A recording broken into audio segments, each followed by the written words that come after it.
ಈಗ ನಾವೊಂದು 3 ತೋರಿಸ್ತೀನಿ ನೋಡ್ರಿ. ನೋಡ್ರಿ ಎಷ್ಟು ಮಸ್ತಾಗಿ ಬಂದಾವು. ನೀವು ನಿಮ್ಮ ಮನೆ ಮಾಡ್ಕೊಂಡ್ರೆ ನಿಮಗೂ ಗೊತ್ತಾಗ್ತೈತಿ. ನಾ ಮಾಡ್ಕೊಂಡಲ್ರಿ ಕೀಟಿನ ಕಡ್ಡಿ. ಈಗ ಒಂದು ಸಾಸ್ ಹಚ್ಕೊಂಡು ತಿಂದು ತೋರಿಸ್ತೀನಿ ನೋಡ್ರಿ. ಸಖತ್ ಕಾಂಬಿನೇಷನ್ ಸಾಸ್ ಜೊತೆಗೆ. ಉತ್ತರ ಕರ್ನಾಟಕ ರೆಸಿಪಿ ನೋಡಾಕತ್ತಿರುವೆಲ್ಲ ವೀಕ್ಷಕರಿಗೂ ನಿಮ್ಮ ಮನೆ ಮಗಳು ತ್ರಿವೇಣಿ ಪಾಟೀಲ್ ಮಾಡುವ ನಮಸ್ಕಾರಗಳು. ನಾನಿವತ್ತು ಟೀ ಟೈಮ್ ಸ್ನ್ಯಾಕ್ಸಿಗೆ ಒಂದು ರೆಸಿಪಿ ಮಾಡಿ ತೋರಿಸ್ತೀನಿ ರೀ. ಆ ರೆಸಿಪಿ ಹೆಂಗೆ ಮಾಡೋದಂತ ನೋಡ್ಕೊಂಬರೋಣ ಬರ್ರಿ. ಮೊದಲೇದಾಗಿ ಒಂದು ಪಾತ್ರೆ ಇಟ್ಕೊತೀನಿ ರೀ. ಈಗ ನಾನು ಈ ಕಪ್ಲೆ 2 ಕಪ್ ನೀರು ಹಾಕೋತೀನಿ ನೋಡ್ರಿ. 1 ಕಪ್ಪು 2 ಕಪ್ ಇವು ನೀರು ಬಿಸಿ ಆಗ್ಬೇಕು ರೀ. ಇದು ಬೇಗ ಮತ್ತು ಸುಲಭವಾಗಿ ಮಾಡ್ಕೊಳ್ಳೋಂಥ ರೆಸಿಪಿ ರೀ. ಸಾಯಂಕಾಲ ಏನಾರು ತಿನ್ಬೇಕಪ್ಪ ಅನಿಸಿದಾಗ ಈ ರೀತಿ ಮಾಡ್ಕೊಂಡು ತಿಂದ್ಬಿಡ್ಬೋದು ರೀ. ನೀವು ಈ ರೀತಿ ಮಾಡಿಟ್ರೆ ಎನಿ ಟೈಮ್ ತಿನ್ಬೋದು ರೀ. ಮಕ್ಳಿಗೆ ಈಗ ಸ್ಕೂಲ್ ರಜೆ ಐತಲ್ರಿ, ಏನಾರು ತಿನ್ನಕ್ಕೆ ಕೇಳ್ತಿರ್ತಾರೆ, ನೀವು ಈ ರೀತಿ ಮಾಡಿಟ್ರೆ ಅವ್ರಿಗೆ ಮಕ್ಳಿಗೆ ಕೊಡ್ಬೋದು ರೀ. ನಮ್ಮ ಮನೆ ಕಾಂದ ಬಜ್ಜಿ ಮಾಡಿ ತೋರಿಸಿದ್ನಲ್ರಿ, ಅದೇ ಥರ ಇದು ಬೇಗನೆ ಮಾಡ್ಕೊಂಬಿಡ್ಬೋದು ರೀ. ಈಗ ನೀವು ವಿಡಿಯೋದಾಗ ನೋಡಿದ್ರೆ ಗೊತ್ತಾಗ್ತೈತೆ ರೀ. ನೀರು ಕಾಯ್ದವ್ರಿ. ನಾ ಇದಕ್ಕೊಂದು ಸ್ವಲ್ಪ ಶುಂಠಿ ಬೆಳ್ಳುಳ್ಳಿ ಪೇಸ್ಟ್ ತೊಗೊಂಡಿನಿ, ಅದು ಹಾಕೋತೀನಿ ನೋಡಿರಿ. ಸ್ವಲ್ಪ ಅರಿಶಿನ ಪುಡಿ, ಸ್ವಲ್ಪ ಅಚ್ಚ ಖಾರದ ಪುಡಿ, ಸ್ವಲ್ಪ ಉಪ್ಪು, ಸ್ವಲ್ಪ ಹಿಂಗ, ಸ್ವಲ್ಪ ಜೀರಿಗೆ, ಸ್ವಲ್ಪ ಅಜ್ವಾನ ತೊಗೊಂಡಿನಿ, ಇವೆಲ್ಲ ಹಾಕೋತೀನಿ ನೋಡಿರಿ. ನೀವು ಬೇಕಾದ್ರೆ ಕರಿಬೇವು ಕೊತ್ತಂಬರಿ ಹಾಕೋಬೋದು. ಅಚ್ಚ ಖಾರದ ಪುಡಿ ಬೇಡಪ್ಪ ಅಂದ್ರೆ ಹಸಿಮೆಣಸಿನ್ಕಾಯಿ ಪೇಸ್ಟ್ ಮಾಡಿ ಹಾಕೋಬೋದು. ಒಂದು ಸ್ವಲ್ಪ ಎಣ್ಣೆ ಹಾಕೋತೀನಿ ನೋಡಿರಿ.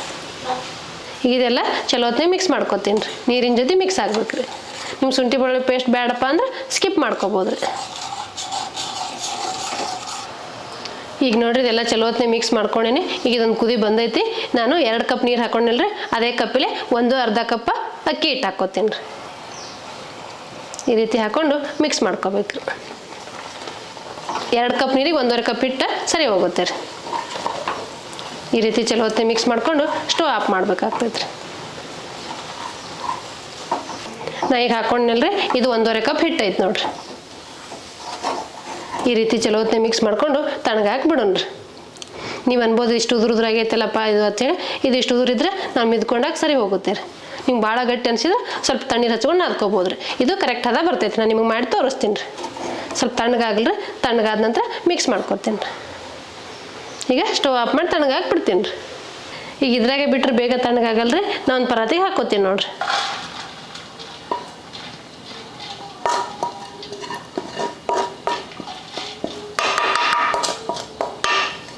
ಈಗ ನೋಡ್ರಿ ಇದಿಷ್ಟು ಉದುರುದ್ರ ಐತಲ್ಲ, ಈಗ ನಾನು ನಾದ್ಕೋತೀನಿ ನೋಡ್ರಿ. ಪೂರ್ತಿ ತಣ್ಣಗಾಗೈತೆ, ಸ್ವಲ್ಪ ಬೆಚ್ಚಗೈತೆ ನಡಿತೈತೆ ರೀ. ಕೈಲೇ ಮುಟ್ಟಕ್ಕೆ ಬಂದ್ರೆ ಸಾಕ್ರಿ. ನೋಡಿರಿ ಈ ರೀತಿ ಹಂಗೆ ಹೆಚ್ಚು ನಾದ್ಕೋಬೇಕ್ರಿ. ಅದು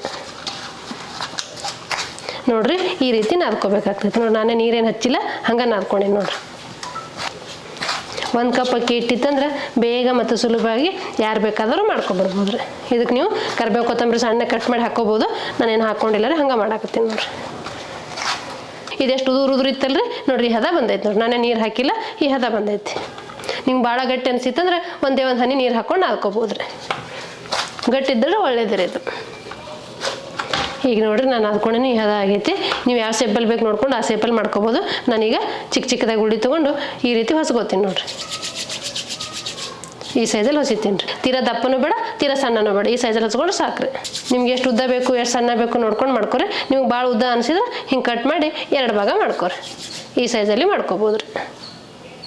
ಇದೇ ರೀತಿ ಎಲ್ಲ ಮಾಡ್ಕೋತೀನಿ ರೀ. ಪೂರ್ತಿ ಮಾಡೋದು ತೋರಿಸೋದು ಕೂತ್ರೆ ವಿಡಿಯೋ ಲೆಂದಿ ಆಗುತ್ತೆ. ಹಾಗಾಗಿ ಇದಿಷ್ಟು ಮಾಡಿದ್ಮೇಲೆ ತೋರಿಸ್ತೀನಿ ರೀ. ಈಗ ಎಣ್ಣೆ ಕಾಯ್ಬೇಕಲ್ರಿ, ಎಣ್ಣೆ ಕಾಯಕ್ಕೆ ಒಂದು ಪಾತ್ರೆ ಇಟ್ಕೋತೀನಿ ನೋಡ್ರಿ. ಈಗ ಇದಕ್ಕೆ ಕರಿಯಾಕೆ ಬೇಕಾಗಷ್ಟು ಎಣ್ಣೆ ಹಾಕ್ಕೋತೀನಿ ರೀ. ಇದು ಎಣ್ಣೆ ಬಿಸಿ ಆಗಲ್ಲ ರೀ. ಮುಳುಗೋಷ್ಟು ಎಣ್ಣೆ ಹಾಕಿದ್ರೆ ಸಾಕ್ರಿ. ಈಗ ನೋಡ್ರಿ ನಾ ಎಣ್ಣೆ ಕಾಯಕ್ಕೆ ಇಟ್ಟಿದ್ದೆ, ಎಣ್ಣೆ ಕಾಯ್ದೈತಿ. ನಾ ಈಗ ಹೊಸ್ಕೊಂಡಿರೋ ಕಡ್ಡಿ ಹಾಕೋತೀನಿ ನೋಡ್ರಿ. ನಿಮ್ಮ ಪಾತ್ರೆ ಒಳಗೆ ಎಷ್ಟು ಇಡ್ತಾವೆ ನೋಡ್ಕೊಂಡು ನೀವು ಹಾಕ್ಕೋಬೇಕಾಗ್ತೈತೆ ರೀ. ನಾ ಒಂದಷ್ಟು ಹಾಕ್ಕೊಂಡಿನಿ ರೀ. ನೀವು ಚಲೋ ಹೊತ್ತಿಗೆ ಎಣ್ಣೆ ಕಾಯಿಸ್ಕೊಂಡು ಮೀಡಿಯಮ್ ಫ್ಲೇಮ್ ಇಟ್ಕೊಂಡು ಫ್ರೈ ಮಾಡ್ಕೊಳ್ರಿ. ಹೈ ಫ್ಲೇಮಲ್ಲಿ ಇಟ್ಟರೆ ಮೇಲೆ ಮಾತ್ರ ಕೆಂಪಾಗ್ತಾವೆ, ಒಳಗಡೆ ಫ್ರೈ ಆಗಲ್ಲ ರೀ. ಹಾಗಾಗಿ ನೀವು ಮೀಡಿಯಮ್ ಫ್ಲೇಮ್ ಇಟ್ಕೊಂಡು ಚಲೋ ಹೊತ್ತಿಗೆ ಫ್ರೈ ಮಾಡ್ಕೊಳ್ರಿ.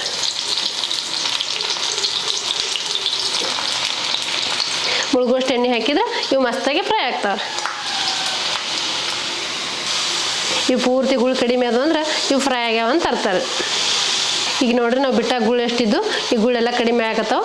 ಗುಳೆಲ್ಲ ಕಡಿಮೆ ಅದು ಅಂದ್ರೆ ಇವು ಫ್ರೈ ಆಗ್ಯಾವ ಅಂತ ತರ್ತಾರೆ. 1 ಕಪ್ ಅಕ್ಕಿ ಇಟ್ಟಿತ್ತಂದ್ರೆ ಬೇಗ ಮತ್ತು ಸುಲಭವಾಗಿ ಮಾಡುವಂಥ ರೆಸಿಪಿ ರೀ. ಟೀ ಟೈಮ್ ಸ್ನ್ಯಾಕ್ಸ್ ರೆಸಿಪಿ ಇದು. ನೀವು ನಿಮ್ಮ ಮನೆ ಮಾಡ್ಕೊಂಡು ನಿಮ್ಮ ಅಭಿಪ್ರಾಯ ತಿಳಿಸ್ಬೋದು ರೀ. ಈಗ ಇವು ಫ್ರೈ ಆಗ್ಯಾವ್ರಿ, ನಾನು ತಕ್ಕೋತೀನಿ ನೋಡ್ರಿ.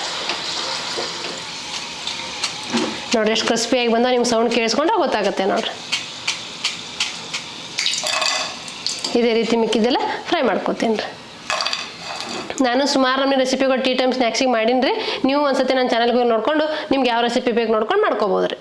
ಈಗ ನೋಡಿರಿ ನಾ ತೊಗೊಂಡಿದ್ದೆಲ್ಲ 1.5 ಕಪ್ ಹಿಟ್ಟು ಅದರಲ್ಲೇ ಇಷ್ಟ ಆಗ್ಯಾವ ನೋಡಿರಿ. ನೀವು ಇದಕ್ಕೆ ಅಕ್ಕಿ ಹಿಟ್ಟಿನ ಕಡ್ಡಿ ಆದರೂ ಅನ್ಬೋದು, ಇಲ್ಲ ಟೀ ಟೈಮ್ ಸ್ನ್ಯಾಕ್ಸ್ ಆದರೂ ಅನ್ಬೋದು. ನೀವೇನು ಹೆಸರು ಕೊಡ್ತೀರಿ ಕೊಡ್ಬೋದು. ಇದಕ್ಕೆ ಕಮೆಂಟ್ ಬಾಕ್ಸಲ್ಲಿ ತಿಳಿಸ್ರಿ. ನನಗೆ ಇದಕ್ಕೆ ಸಾಸ್ ಜೊತೆ ಸರ್ವ್ ಮಾಡ್ತೀನಿ ನೋಡಿರಿ. ಸಾಸ್ ಹಚ್ಕೊಂಡು ತಿಂದ್ರೆ ಮಸ್ತ್ ಟೇಸ್ಟ್ ಇರ್ತಾವ್ರಿ. ನಾನು ಈ ಟೊಮೆಟೊ ಸಾಸು ಮನೆಯಲ್ಲೇ ಮಾಡಿರೋದ್ರಿ. ಇದ್ರದ್ದು ಬೇಕಾದ್ರೆ ಲಿಂಕ್ ಕೊಟ್ಟಿರ್ತೀನಿ, ನೀವು ಎಲ್ಲ ನೋಡ್ಕೊಂಡು ಮಾಡ್ಕೋಬೋದು ರೀ. ಈಗ ನಾವೊಂದು 3 ತೋರಿಸ್ತೀನಿ ನೋಡಿರಿ. ನೋಡಿರಿ ಎಷ್ಟು ಮಸ್ತಾಗಿ ಬಂದಾವು. ನೀವು ನಿಮ್ಮ ಮನೆ ಮಾಡ್ಕೊಂಡ್ರೆ ನಿಮಗೂ ಗೊತ್ತಾಗ್ತೈತೆ. ನಾ ಮಾಡ್ಕೊಂಡಲ್ರಿ ಅಕ್ಕಿ ಹಿಟ್ಟಿನ ಕಡ್ಡಿ. ಈಗ ಒಂದು ಸಾಸ್ ಹಚ್ಕೊಂಡು ತಿಂದು ತೋರಿಸ್ತೀನಿ ನೋಡಿರಿ. ಸಖತ್ ಕಾಂಬಿನೇಷನ್ ಸಾಸ್ ಜೊತೆಗೆ. ನೀವು ನಿಮ್ಮ ಮನೆ ಮಾಡ್ಕೊಂಡು ನೋಡಿರಿ, ನಿಮಗೂ ಗೊತ್ತಾಗುತ್ತೆ ಎಷ್ಟು ಮಸ್ತಾಗಿರ್ತಾವೆ ಅನ್ನೋದು. ನೋಡಿದಲ್ರಿ ವೀಕ್ಷಕರೇ, ಟೀ ಟೈಮ್ ಸ್ನ್ಯಾಕ್ಸಿಗೆ ಅಕ್ಕಿ ಹಿಟ್ಟಿನ ಕಡ್ಡಿ ಮಾಡೋದನ್ನ. ಈ ಅಕ್ಕಿ ಹಿಟ್ಟಿನ ಕಡ್ಡಿ ಮಾಡೋ ಪದ್ಧತಿ ನಿಮ್ಗೆ ಇಷ್ಟ ಆಗಿತ್ತಂದ್ರೆ ಒಂದು ಲೈಕ್ ಮಾಡಿರಿ, ಶೇರ್ ಮಾಡಿರಿ, ಕಮೆಂಟ್ ಮಾಡಿರಿ, ಸಬ್ಸ್ಕ್ರೈಬ್ ಆಗಿರಿ. ಧನ್ಯವಾದಗಳು.